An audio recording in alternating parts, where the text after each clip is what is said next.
Assalamualaikum warahmatullahi wabarakatuh. Perkenalkan, nama saya Sri Widyaningsi Ambo, NIM 24.728. Di sini saya akan mempresentasikan mengenai analisis logam berat timbal PB dan tembaga CU pada Kijing Taiwan Anadonta Udiana. Di sini ada 4 poin yang akan dibahas, yaitu pendahuluan, metode, hasil dan pembahasan, serta kesimpulan dan saran. Pendahuluan di mana bahwasannya karakteristik Kijing Taiwan ini memiliki sifat filter feeder yang memiliki kemampuan menyerap logam berat yang cukup banyak. Kemudian Kijing Taiwan ini merupakan salah satu komoditas tingkat tinggi yang dapat dimanfaatkan oleh masyarakat sekitar, biasanya dalam bentuk olahan, baik dalam bentuk masakan maupun olahan awetan. Sehingga karena nilai konsumsinya cukup tinggi, perlu adanya analisis mengenai kandungan logam berat yang terdapat dalam Kijing Taiwan ini, sehingga masyarakat mampu mengetahui kisaran berapa gram maupun kilogram yang dapat diperbolehkan untuk dikonsumsi. Untuk waktu dan tempat, praktikum ini dilaksanakan pada hari Rabu 29 April 2020 pada pukul 13.00 hingga 15.00 waktu Indonesia bagian Barat. Lokasinya yakni di Situ Gede dan Situ LSI. Alat dan bahan yang digunakan yakni ada trash bag, ember, kamera, alat bedah, spidol permanen, label, papan jalan, alat tulis, penggaris, sarung tangan, Ekman grab, jala, termometer, pH meter, deometer, timbangan digital, styrofoam, jarum, buku identifikasi ikan, perahu karet, dan life jacket, dan Kijing Taiwan itu sendiri. Untuk prosedurnya, yang pertama ini tentukan titik sampling yang terdiri dari 3 titik, yaitu inlet, tengah, dan outlet. Pada setiap titik pengambilan sampel sedimen dilakukan menggunakan Ekman grab. Lalu pengukuran kualitas air meliputi suhu, pH, dan DO serta pengambilan sampel ikan yang menggunakan jala. Kemudian sampel dibawa ke laboratorium untuk dilakukan proses handling. Kijing dipisahkan dan dibersihkan dari sedimen. Setelah itu kijing dibedah untuk diambil bagian dagingnya. Daging yang sudah dipisahkan akan digunakan untuk analisis kandungan logam berat.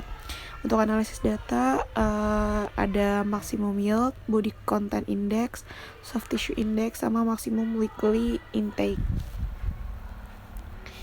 Berikut ada tabel PWTI, teman-teman bisa lihat sendiri. Kemudian untuk analisis data kita juga menggunakan maximum tolerable intake. Untuk keterangannya, MWI adalah untuk asumsi berat badan orang dewasa rata-rata 50 kg dan berat badan anak-anak rata-rata 15 kg per minggu.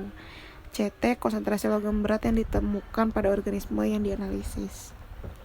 Untuk hasil, berikut ada hasil yang menyatakan hasil perbandingan CU dan PB. Berdasarkan hasil yang didapatkan, kandungan PB pada Kijing Taiwan yang ditangkap di Situ Gede lebih tinggi dibandingkan di Situ LSI, yakni sebesar 1,6087 mg per liter, sedangkan kandungan CU pada Kijing Taiwan di Situ LSI lebih tinggi dibandingkan di Situ Gede, yakni 4,1907 mg per liter. Kemudian ada perbandingan nilai MY, BCI, dan STI. Berdasarkan hasil yang didapatkan, nilai MY, BCI, dan STI Kijing Taiwan tertinggi terdapat di Situ Gede. Nilai MY di Situ Gede ini 0,23 yang menunjukkan Kijing Taiwan pada Situ Gede lebih montok atau memiliki bobot daging lebih besar dibandingkan di Situ LSI. Sedangkan nilai BCI pada Situ Gede yakni 0,57 yang artinya Kijing Taiwan pada Situ Gede memiliki kesehatan lebih baik dibandingkan di Situ LSI. Nilai STI pada Situ Gede yaitu 0,16 yang menunjukkan berat mantel Kijing Taiwan pada Situ Gede lebih besar dibandingkan di Situ LSI. Berat mantel dapat menunjukkan konsentrasi logam berat yang tinggi pada perairan. Kemudian ada tabel maximum tolerable intake untuk dewasa.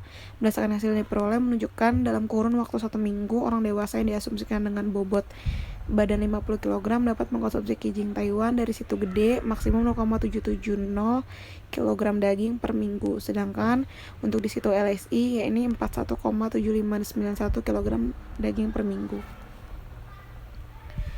Kemudian ada tabel nilai maksimum tolerable intake MTI untuk anak-anak.